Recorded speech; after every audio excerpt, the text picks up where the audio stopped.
오늘 나누실 하나님의 말씀은 열왕기상 11장 1절에서 13절까지의 말씀을 보도록 하겠습니다. 열왕기상 11장 1절에서 13절까지 말씀입니다. 솔로몬 왕이 바로의 딸 외에 이방의 많은 여인을 사랑하였으니 곧 모압과 암몬과 에돔과 시돈과 헷 여인이라. 여호와께서 일찍이 이 여러 백성에 대하여 이스라엘 자손에게 말씀하시기를 너희는 그들과 서로 통혼하지 말며 그들도 너희와 서로 통혼하게 하지 말라. 그들이 반드시 너희의 마음을 돌려 그들의 신들을 따르게 하리라 하셨으나 솔로몬이 그들을 사양하였더라.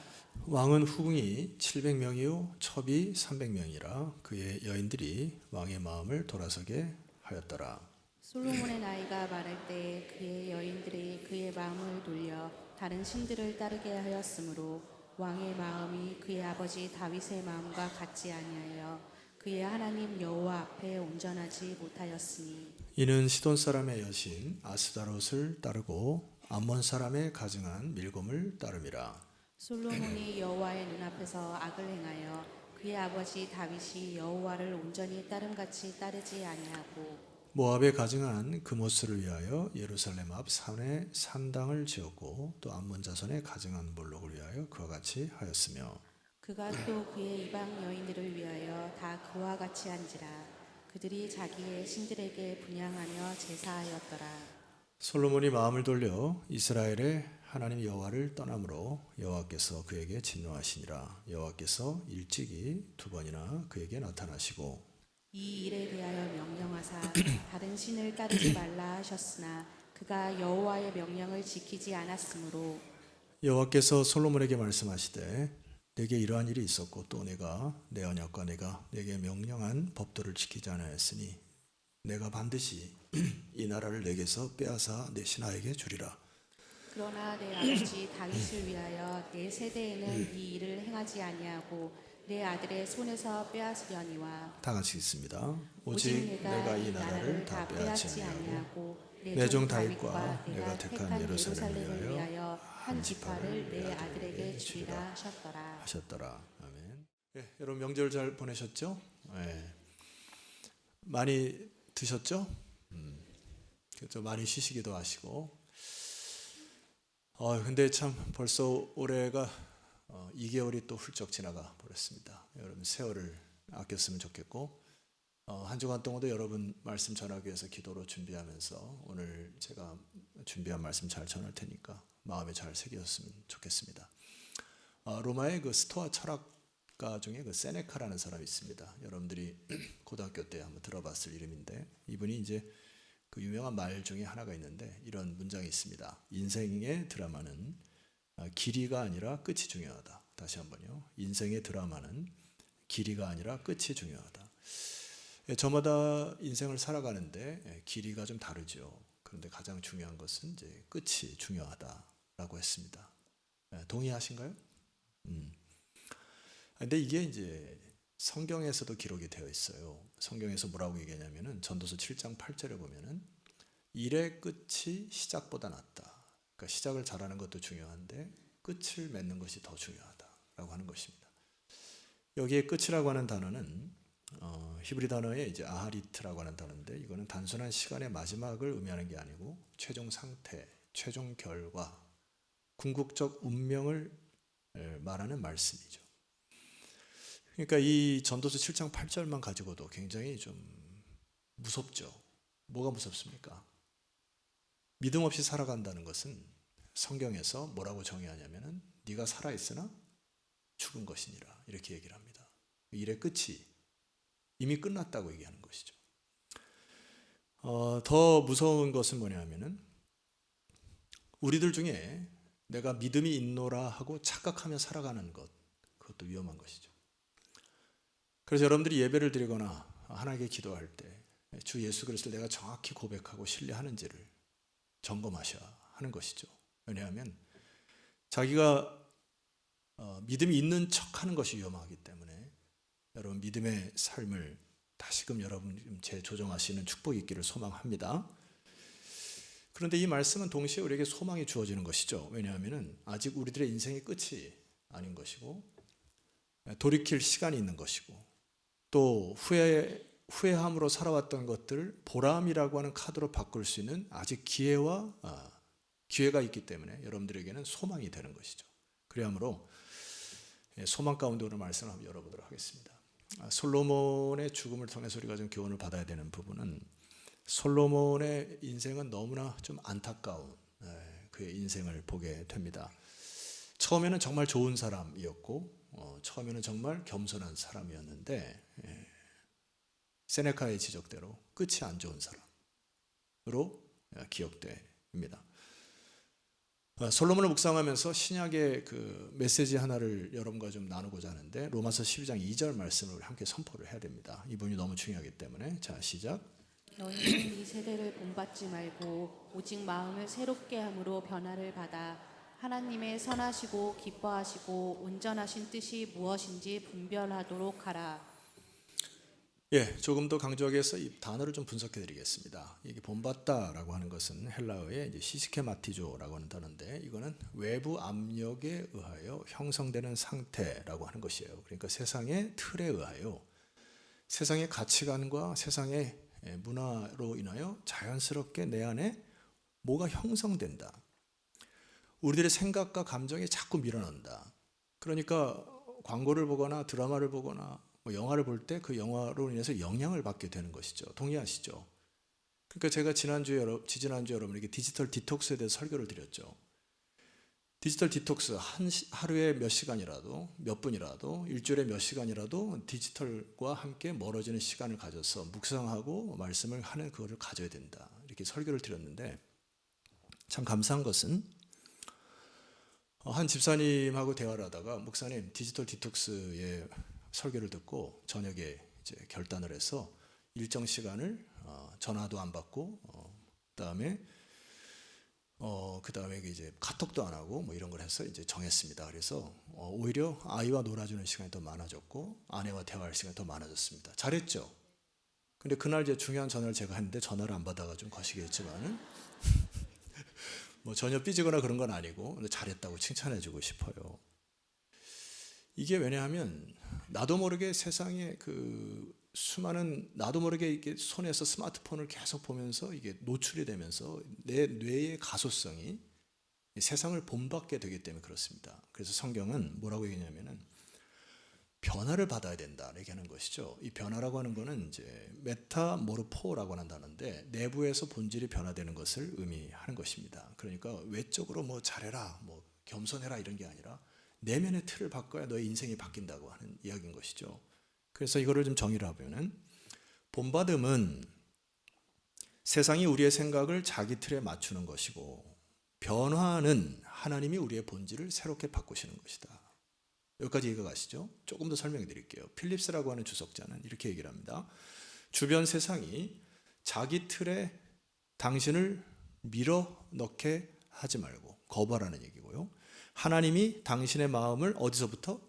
내면에서부터 다시 형성시키도록 맡겨라. 그래서 내면의 본질의 변화를 끊임없이 추구를 해야 한다는 것이에요. 신앙생활을 오래 해도 신앙생활의 연륜으로 내가 믿음 있다 하는 게 위험하다는 얘기입니다.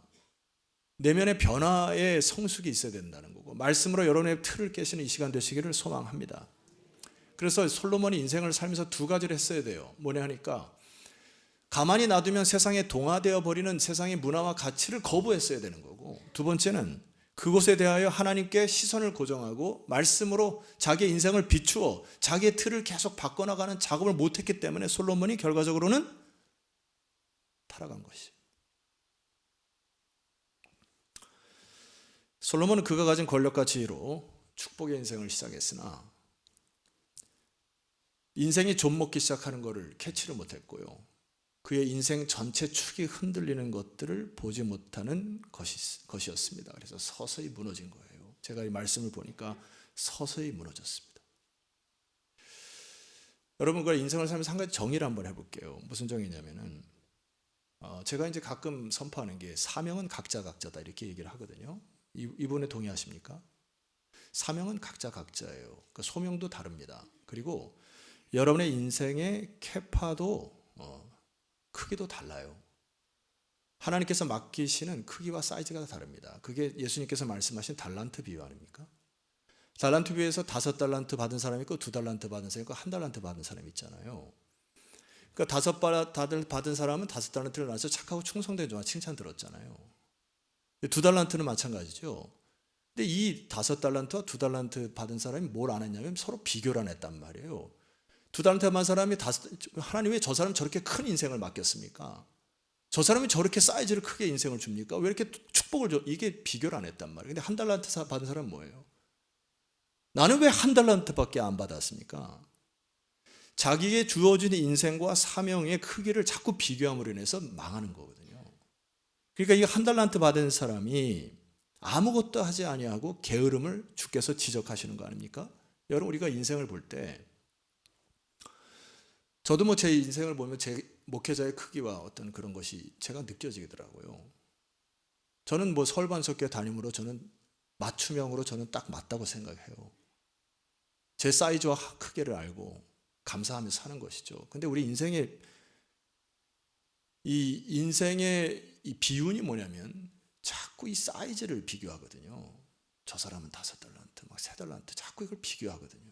성경은 그게 얘기 아니라 너에게 주어진 인생을, 맡겨진 사명을 어떻게 살아가느냐, 여기에 포커스가 되어 있다는 얘기잖아요. 자, 제가 이제 솔로몬의 이 통치 시절에 좀 여러분과 달리 제가 목회자이기 때문에 주중안에 열왕기상 9장, 10장, 11장을 돋보기로 아주 그냥 솔로몬을 철저히 분석해 봤습니다. 그래서 그냥 샅샅이 뒤져봤어요. 이게 도대체 뭐가 문제인가? 그래 한번 따라 보려고 합니까? 뭐 기분 안 좋습니까? 자, 지난주 복습 한번 해보죠. 두로왕 히람이랑 솔로몬하고 이제 무역 거래를 하고 뭐 백향목 이런 거 받았잖아요. 그래서 그 대가로 어떤 땅을 지불하겠다 했죠? 아예 스트레스 받지 마. 제가 다 준비했어요. 열왕기상 9장 13절에 보면 그냥 리마인드 하면 돼요. 그냥 잠깐 읽어봅시다. 자, 시작. 이르기를 내 형제여 내게 준 이 성읍들이 이러한가 하고 이름하여 가불 땅이라 하였으니 그 이름이 오늘까지 있느니라. 기억나죠? 맹지, 제가 말씀드렸잖아. 쓸모없는 땅을 받은 거예요. 자, 그러면 질문 하나 해볼게요. 두로왕 히람이 이 땅을 받고 기분이 좋았을까요? 안 좋았을까요? 기분 나빴을 거예요. 쓸모없는 땅을 줬고 자기는 힘을 다했는데 쓸데없는 땅을 줬단 말이에요. 자, 그런데 문제는 그 다음이에요. 자, 14절 말씀을 보면은 제가 읽습니다. 히람이 금 120달란트를 왕에게 또 보낸 것입니다. 저는 이 성경을 읽으면서 하나 단어를 듣고 싶은 것이 굳이라고 하는 단어예요. 굳이 이미 끝났어요. 계산은 무역거래가 끝났는데 굳이 120달란트를 또 보냈다. 이거를 여러분 제가 요즘에 금값이 비싸잖아요. 뭐 1g에 얼마나 하는지 모르겠는데 예를 들어 1g을 10만 원으로 한번 따져보게 되면은 요게 이제 무게수로는 4톤입니다. 안 놀라셔서 1g으로 곱해서 10만 원 곱하면 오늘날 돈으로 4천억이에요. 그러니까 4천억 정도의 가치를 솔로몬에게 보낸 겁니다. 굳이? 요게 냄새가 나요. 26절 쭉 내려가면 자, 솔로몬 왕이 에돔 땅 홍해 물가의 엘로 근처 에시온 게벨에서 배들을 지었습니다. 이런 성경 가신 분들은 쭉 따라오시면 되겠어요. 27절 히람이 자기 종 곧 바다에 익숙한 사공들을 솔로몬의 종과 함께 그 배로 보냈습니다. 그러니까 해상 무역을 하기 위해 했는데 기술력이 없으니까 두로왕 히람이 또 기술자들 보냈단 말이에요. 뭐 그게 뭐 문제가 있습니까? 이제 상업적 확장까지 넓혀졌다는 얘기죠. 자, 그런데 28절입니다.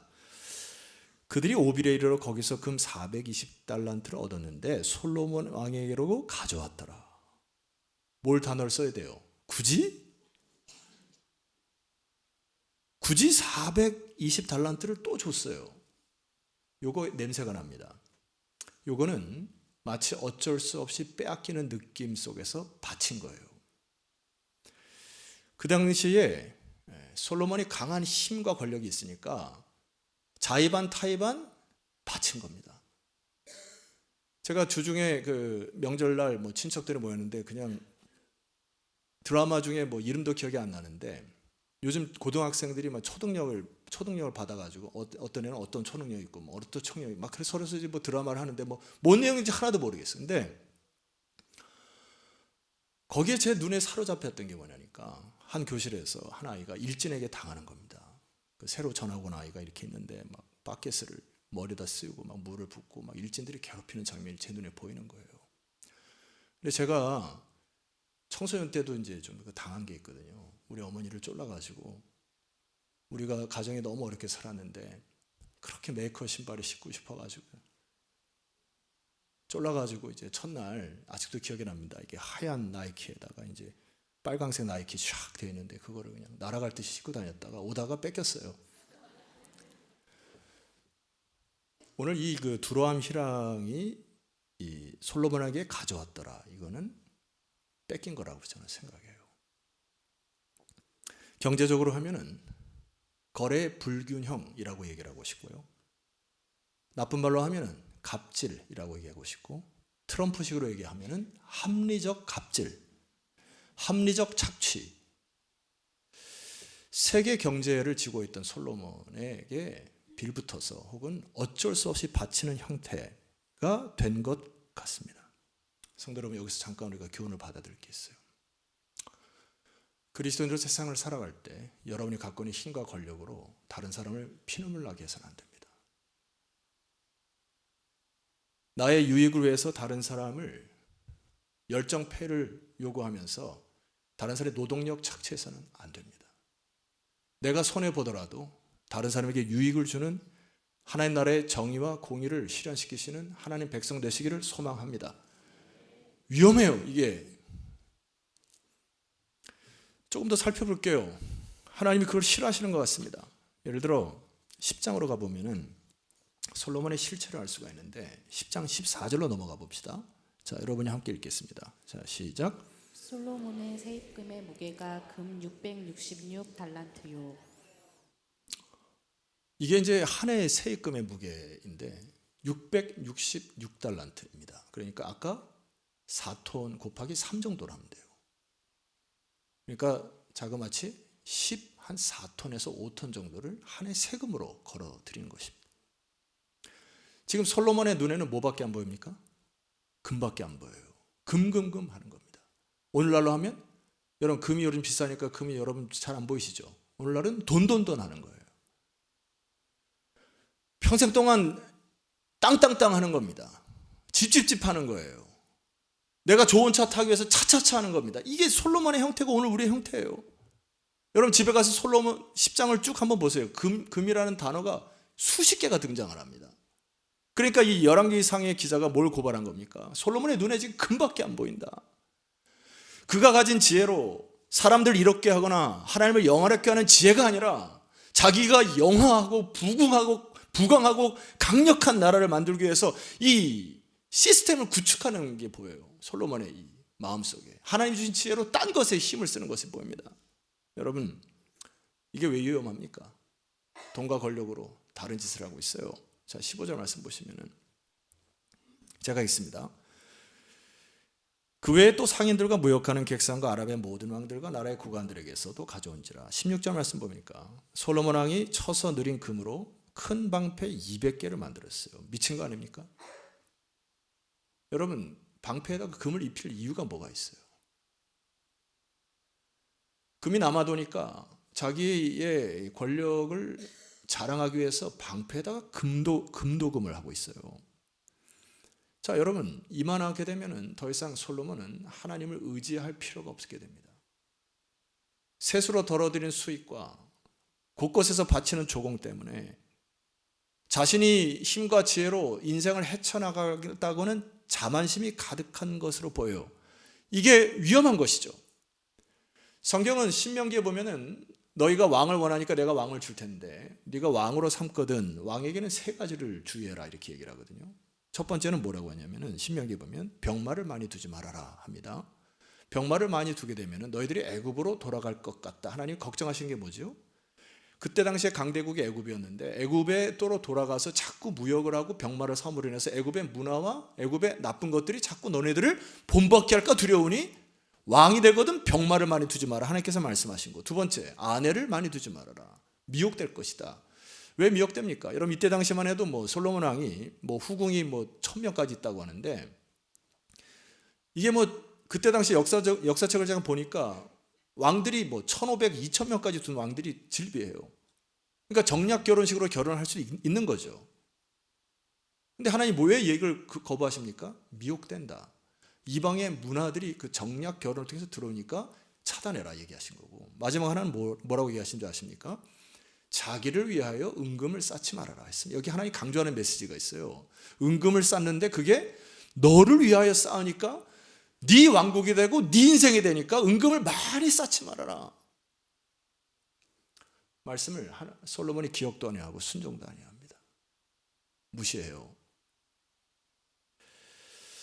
열왕기상 10장 26절 말씀 보세요. 대놓고 무시합니다. 보세요. 솔로몬이 병거와 마병을 뭐 했습니까? 모았습니다. 병거가 1400대요, 마병이 12000명이었고 병거성에 두고 예루살렘 왕에 두었습니다. 쭉 내려가서 28절 말씀 보시게 되면은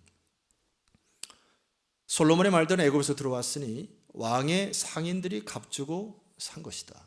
여기 보니까 왕의 상인들까지 이미 체계적으로 갖추었어요. 그러니까 말들을 사는 이 무역 거래를 이미 시스템을 구축한 것입니다. 29절, 애굽에서 돌아온 병거는 한 필에 150세겔, 이와 같이 햇사람의 모든 왕과 아람 왕에게 그것들을 되팔기도 하는 무역 거래가 이미 이루어져서 솔로몬이 통치하는 이 시간의 시스템, 경제 구조 시스템, 정치 구조 시스템이 완전히 튼튼한 경제 구조로 딱 되어 있습니다. 그러니까 이제 더 타락하기 시작하는 거예요.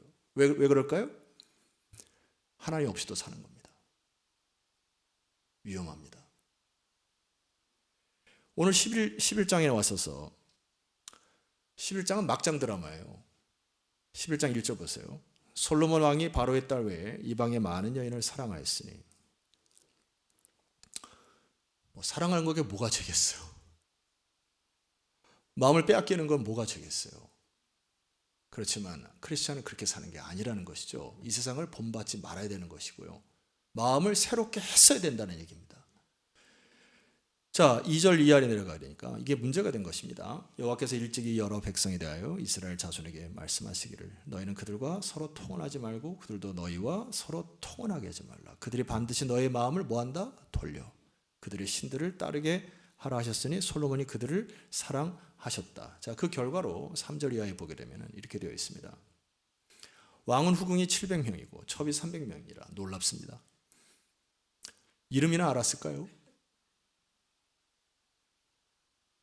마음이 부한 거예요. 그러니까 이렇게 다른 사람에게 보여지는 것이 잘 사는 것처럼 착각하는 겁니다, 여러분. 그의 여인들이 왕의 마음을 돌아서게 했습니다. 솔로몬의 나이가 많을 때 그의 여인들이 그의 마음을 돌렸습니다. 다른 신들을 따르게 하였으므로 왕의 마음이 그의 아버지 마음에 다윗의 마음과 같이 아니하였으므로 그의 하나님 여호와 앞에 온전하지 못하여 끝이 안 좋았다고요. 마음을 돌렸다고요. 여러분, 제가 2주 전에 미국에서 기도하자고 했는데 제가 뭐 정치적으로 발언한 게 아닙니다. 미국의 교회를 위해서 기도하셔야 돼요. 미국의 교회가 다시금 회개운동을 일으키도록 기도하셔야 합니다. 청교도 정신으로 세워진 나라가 미국이에요. 아직까지는 미국이 그래도 신앙적으로 몸부림치는 나라 중에 하나이기 때문에 미국의 교회들을 위해서 기도해 주십시오. 최근에 일어난 사건 앱스타인 파일 아십니까? 잠깐 언급하면 돈과 힘과 권력과 정계의 모든 인물들이 섬을 하나 삽니다. 리틀 세인트 제임스라는 섬을 사요. 그 다음에 개인 비행기를 이용을 합니다. 그 비행기도 사요. 로리타 익스프레스라는 비행기를 통해서 극비리에 많은 재계와 정치 사람들을 그 섬에다 날라가지고 미성년자들을 성적으로 놀이개를 삼아서 돈으로 사게 합니다. 그래서 거기서 술과 마약 파티를 했던 그 파일이 앱스타인 파일. 앱스타인은 사람인데 어느 날 의문사로 죽었어요.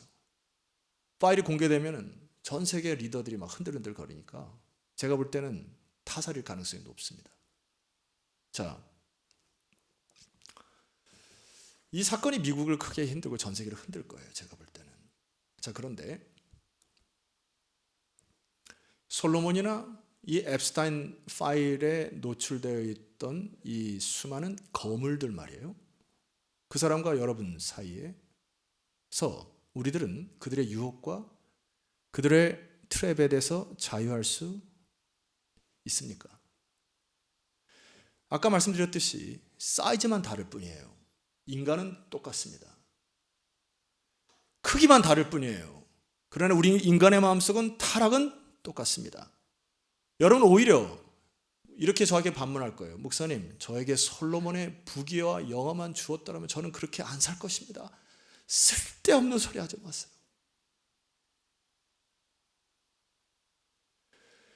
돈이 있건 없건 없이 사는 것에 대하여 하나님께 원망을 하거나 더 돈을 갈망하며 인생을 사는 것은 더 우진 삶이죠. 자기의 삶에, 자기의 인생에 하나님께 주신 만족하지 못하고 늘 돈하고 집하고 땅하며 살다가 하나님 앞에 어떻게 부끄러워서 살 수 있겠어요, 우리가? 똑같은 것이죠. 마음을 돌이키지 않으면 똑같은 것입니다. 솔로몬이나 나나. 하나님은 솔로몬을 끝까지 외면치 않으셨어요. 저와 여러분에게도 마찬가지라 저는 확신합니다. 9절 말씀 보면은 이렇게 기록되어 있어요. 솔로몬이 마음을 돌려 이스라엘 하나님 여호와를 떠남으로 여호와께서 그에게 진노하심으로 여호와께서 일찍이 2번이나 그에게 나타나셔서 돌이키라 말씀하신 거거든요. 분명 여러분에게도 하나님께서 잘못된 삶에 대해서 경고하실 것입니다. 때로는 몸을 치시기도 하시고 때로는 여러분의 재물을 앗아가시기도 하시고 그 경고하심을 받으셔야 돼요. 왜냐하면 우리가 끝에 축복을 받아야 되기 때문에. 할렐루야. 하나님이 여러분 10장 후반절에 가면은 에돔 사람 하닷을 일으켰다고 기록되어 있고요. 엘리야의 아들 르손을 일으켰다고 기록하고. 왜요? 때리기 위해서 솔로몬을. 너 그렇게 살면 안 돼. 여로보암을 일으켜서 이렇게 정확히 얘기합니다. 너가 세웠던 이 나라를 내가 2조각 낼 텐데 여로보암에게는 10조각을 줄 거고 너 아들에게는 2조각밖에 안 줄 거야. 네가 그렇게 붙들고 살았던 거 내가 한 번에 칠 거야 말씀하시거든요. 그럼에도 불구하고 솔로몬은 쾌락이라고 하는 유혹에 넘어갑니다. 그리고 끝이 안 좋아요. 슬픕니다. 저는 정말 슬퍼요. 한 시인이 이렇게 고백을 해요. 시편에 보면은 주의 말씀은 내 발의 등이요 이렇게 얘기를 합니다. 여러분 말씀이 왜 내 발의 등이라 이렇게 얘기합니까? 밤에 어두운 곳에 갈 때 돌부리에 넘어지지 않게 소리는 등을 가져가게 됩니다. 방향을 잃지 않게 해서 등을 가지게 되게 되죠. 인생도 마찬가지로 저는 확신해요. 여러분들 말씀 없이 살아갈 수 있습니까? 최종 목적지에 이룰 수 있어요? 그러니까 여러분 주의 말씀을 하루에 묵상하는 거 아닙니까? 그럼 묵상하지 않는다는 이유는 뭐죠? 돌불에 걸려 넘어지겠다고 하는 거잖아요. 방향을 잃어버리겠다고 하는 거잖아요. 말씀 없이 그냥 살아가겠다는 거잖아요. 그럼 위험한 것이죠. 솔로몬의 뒤를 따라가는 것이죠. 저는 이 주의 말씀은 내 발의 등이요로 이렇게 번역하고 있습니다. 주님의 말씀은 내 앞에 신호등이요. 아멘 안에서 좀 설명해 드릴게요. 주의 말씀은 내 발의 신호등이요. 빨간불이 있으면 서야 되는 것입니다. 파란불이 있으면 가야 돼요. 내 생각이 안 맞더라도 가야 됩니다. 그래야 교통 흐름이 있는 거 아니에요. 제가 오늘 집에서 이제 주일날 아침에 이제 차 없이 걸어 다니는데 제가 도덕파크에 살잖아요. 그래서 이제 현대자동차가 앞에 이제 횡단보도를 건너야 되거든요. 그래서 여덟 때처럼 가방을 들고 이제 좌우를 살피고 이제 가방을 들고 횡단보도를 중간에 딱 가는데 교통사고가 날 뻔했어요. 저기 그 광명사거리에서 어느 차가 그냥 질주를 하는 겁니다. 그런데 내가 그거를 딱 보고 딱 섰는데 그 차도 이제 빨간불 이미 내가 중간에 들어왔는데 저를 보고 깜짝 놀라서 제 앞에서 딱 서가지고 하나님이 보고 와서 오늘 이 자리에 서 있는데 경고하심이 있습니다. 빨간불은 서야 돼요. 주께서 여러분의 인생에 말씀하실 때 그거 하지 말라고 하면 하지 마셔야 돼요. 그래서 제가 이제 광명시에 이렇게 다니면 여러분 다 본다고 말씀드렸죠. 광명시에서 이렇게 다니다가 여러분 길거리나 혹은 횡단보도 지나갈 때 제발 스마트폰 보지 마세요. 땅꺼짐 주의. 땅 꺼질 수도 있어요. 다른 사람이 혹시 교통사고를 일으킬 수 있는 걸 여러분 잡아줄 수 있어야 되는 거 아닙니까? 그거 살펴야 돼. 서로 살아야지. 그 시간에 스마트폰을 보면서 뭔 유익이 있어서 계속 그걸 봅니까? 그래서 제가 만약에 광명시에서 스마트폰 보고 광명시에 막 횡단보도를 걸어가나 그러면 제가 딱 눈에 띄면 내가 그 다음날 호출해서 제 방에서 면담을 할 생각입니다. 왜냐하면 우리의 사고를 계속 세상의 광고나 영화나 드라마에 노출시킬 이유가 없습니다. 그렇게 사셔서는 안 돼요. 디지털 디톡스를 하셔야 돼요. 솔로몬이 처음에 지었던 것이 잠언인데 안타까운 것은 본인이 그것을 지키지 못합니다. 잠언서 4장 23절 말씀 보니까 솔로몬이 깨달음 같아요. 같이 읽습니다. 시작. 모든 지킬 만한 것 중에 더욱 내 마음을 지키라. 생명이 근원이 이에서 남이니라. 두 단어를 주목하셔야 됩니다. 첫 번째 마음이라고 하는 단어는 레브라고 하는 단어, 레바브인데 이거는 이렇게 해석할 수 있어요. 인간 존재 전체를 통제하는 중심이고 삶의 모든 방향과 결과가 그것에서 흘러나오는 영적 통제 센터입니다. 히브리적 문학적 기법은 마음을 존재의 샘 이렇게 얘기를 해요. 그러니까 존재의 샘을 잘못 가꾸면은 여기에서 흙탕물이 나오는 거예요. 그러면 하수는 흙탕물이에요. 존재의 샘을 근원을 지키셔야 돼요. 팔당의 상류를 우리 한국이 지키지 않습니까? 상수원 보호 구역 지키는 거예요. 그래서 여기 지키라는 단어는 나차라는 단어인데 이것은 킵이라는 단어가 아닙니다. guard라는 단어, guard 이렇게 지킨다. 군사들이 지킨다. 여러분 마음을 지키시기를 소망해요. 마음을 지켜야 됩니다. 세상에 잡동사니 쓰레기에서 지키셔야 돼요. 지키려 하잖아요. 저기 메시지 성경을 보면 문화에 너무 잘 순응하여 아무 생각 없이 동화되어 버린 일이 없도록 하십시오. 대신에 여러분은 하나님께 시선을 뭐하라고? 고정하시라고. 그러면 속에서부터 변화가 일어난다고요. 이 변화가 끝에 가서 서는 축복의 비결입니다. 매일매일 말씀으로 변화가 되셔야 돼요. 여러분의 틀을 깨시기를 소망합니다. 그래서 이 언약의 마지막 구절에 하나님이 솔로몬과 다윗에게 주었던 메시지가 이거지 않습니까? 사무엘하 7장 14절에 보니까 화면을 보세요. 나는 그에게 아버지가 되고 그는 내게 아들이 되리라. 변치 않다는 얘기입니다. 부자간에 변합니까? 하나님이 내가 너에게 아버지가 되겠다고 말씀하신 거예요. 하나님 변하지 않겠다고 말씀하신 것입니다. 그러나 만일 너희가 죄를 보면 내가 사람의 매와 인생의 채찍으로 징계할 거야. 내 자녀답게 살지 못하면 내가 때릴 거야. 이렇게 얘기하시거든요. 고난이 내게 유익인 것이 무엇입니까? 고난이 찾아오기 전에는 몰라요. 자기가 똑똑해서 잘 산 줄 알아요. 자기가 벌어들인 수익이 자기가 뭘 다. 여러분 인생을 딱 살보니까 공부하는 것도 은혜입니다. 공부만 하는 게 제일 쉽지 않아요? 나이가 들리니까 말이에요. 신경 쓸 게 더 많지 않습니까? 젊었을 땐 공부 하나만 하면 되는 거잖아요. 지금 와서 하는 얘기니까.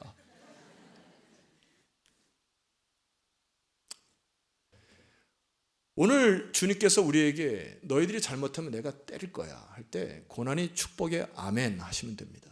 그리고 돌이키시면 돼요. 자, 15절 말씀 보니까 내가 내 앞에서 물러나게 한 사울에게서 내 은총을 빼앗은 것처럼 그에게서 빼앗지는 아닐 거야. 구원으로 대입해 보면은 하나님이 예수 그리스도를 통해서 믿는 믿음을 하나님께서 여러분이 예수 그리스도를 믿으시죠? 영원히 변치 않은 것은 하나님의 언약 가운데 이 믿음이 들어가 있는 것이에요. 근데 하나님이 원하시는 건 뭐죠? 달란트 비유. 너가 이 땅에 살 때 내 아들과 딸답게 착하고 충성되게 살았으면 좋겠다. 이게 말씀하는 거 아닙니까? 악하고 게으르게 살지 말라고요. 하늘의 상급 바라보고 가라고. 땅땅땅 하지 말고 차차차 하지 말고 집집집 하지 말고 금금금 하지 말고. 아멘을 한 분도 안 하시네요.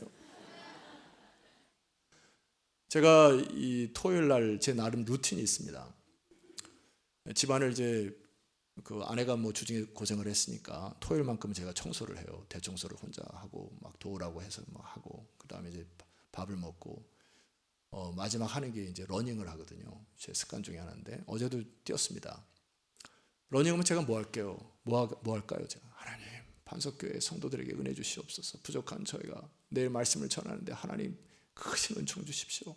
주의 말씀이 전하게 하옵소서. 제가 내일 결론을 칠 말씀이 없는데 말씀 주십시오. 하는데 말씀 하나 떠오르게 하셨어요. 그거하고 제가 말씀 마칠까 합니다. 성경에서 시작은 좀 거시기 했으나 끝이 좋은 사람이 있어요. 누굴까요? 사도 바울입니다. 하나님의 배반자였어요. 포학자요. 행악자였습니다. 하나님 사람들을 잡아다가 가두는 사람이 사도 바울이었어요. 근데 그의 마지막 인생이 말입니다. 여러분 잘 아시는 말씀이 있는데 제가 이제 디모데후서 4장이 사도 바울의 유언장과 같은 부분이거든요. 제가 여러분 잘 아는 말씀 읽고 어제 묵상한 거 제가 또 한번 설명드려 볼게요. 디모데후서 4장 6절. 전제와 같이 내가 벌써 부어지고 나의 떠날 시각이 가까웠도다. 나는 선한 싸움을 싸우고 나의 달려갈 길을 마치고 믿음을 지켰으니. 지금 끝이 좋은 거죠. 여러분 이렇게 사시기를 소망합니다. 이제후로는 나를 위하여 의의 면류관이 예배되었습니다. 뭘 본 겁니까? 의의 면류관이에요. 하나님께서 예배하신 그 땅을 본 겁니다. 이 땅이 아니고 주 곧 의로우신 재판장이 그날에 내게 주실 것이며 내게만 아니라 주의 나타나심을 사모하는 모든 자에게 주실 것이다 했습니다. 소망인 것이죠. 끝이 다르면 이걸 보셔야 합니다. 저는 선포했어요. 17절 이하에 보면은 놀라운 말씀이 있습니다. 제가 읽습니다. 주께서 내 곁에 서서 나에게 힘을 주심은 나로 말미암아 선포된 말씀이 온전히 전파되어 모든 이방인이 듣게 하려 하심니 내가 사자의 입에서 건짐을 받았느니라. 주께서 내 곁에 서서 나에게 힘을 주셨다. 하나님의 언약은 변치 않은 것입니다. 사도 바울이 뭐 했다는 얘기예요? 주의 말씀으로 딱 붙었다는 얘기입니다. 예수 그리스도에게 딱 붙었다는 얘기예요. 그러니까 주님께서 서서 힘을 주시고 사자의 입에서 건져내시는 놀라운 은혜를 경험했다. 비결입니다. 자, 마지막 선포합니다. 18절은 여러분 일어나서 여러분이 한번 선포했으면 좋겠습니다. 다 같이 일어나시죠. 18절 시작. 주께서 나를 모든 악한 일에서 건져내시고 또 그의 천국에 들어가도록 구원하시니 그에게 영광이 세세무토록 있을지어다. 아멘. 보세요. 주께서 나를 모든 악한 길에서 건져내시는 것을 체험합니다. 여러분 주님 붙들으셔야 되고요. 한 주간 동안도 여러분 세상의 수많은 광고와 여러분 습관적으로 스마트폰 보시잖아요. 짤 보고 막 이리저리 돌리시잖아요. 그 시간이 너무 아깝지 않습니까? 디지털 디톡스. 그것들을 거부하시고 말씀을 묵상하는 시간을 늘려가시기를 소망해요. 주의 말씀이 나의 신호등이고 등이 되어 모든 악한 일에서 건져내시는 축복의 인생 살았으면 좋겠습니다. 한 주간 동안 승리하시면 좋겠어요. 성도 여러분, 하나님의 백성으로 이 세상을 본받지 않기를 주의 이름으로 축원합니다. 여러분의 마음의 본질이 변화를 받아 새로운 인생을 해석하고 믿음으로 이 세상을 살아가는 믿음의 백성 되기를 주의 이름으로 축원합니다. 말씀을 들으셨습니다.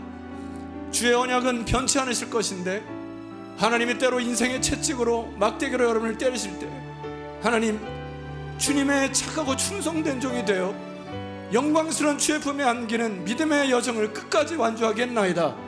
결단의 기도로 주 앞에 나가도록 하겠습니다. 기도하겠습니다.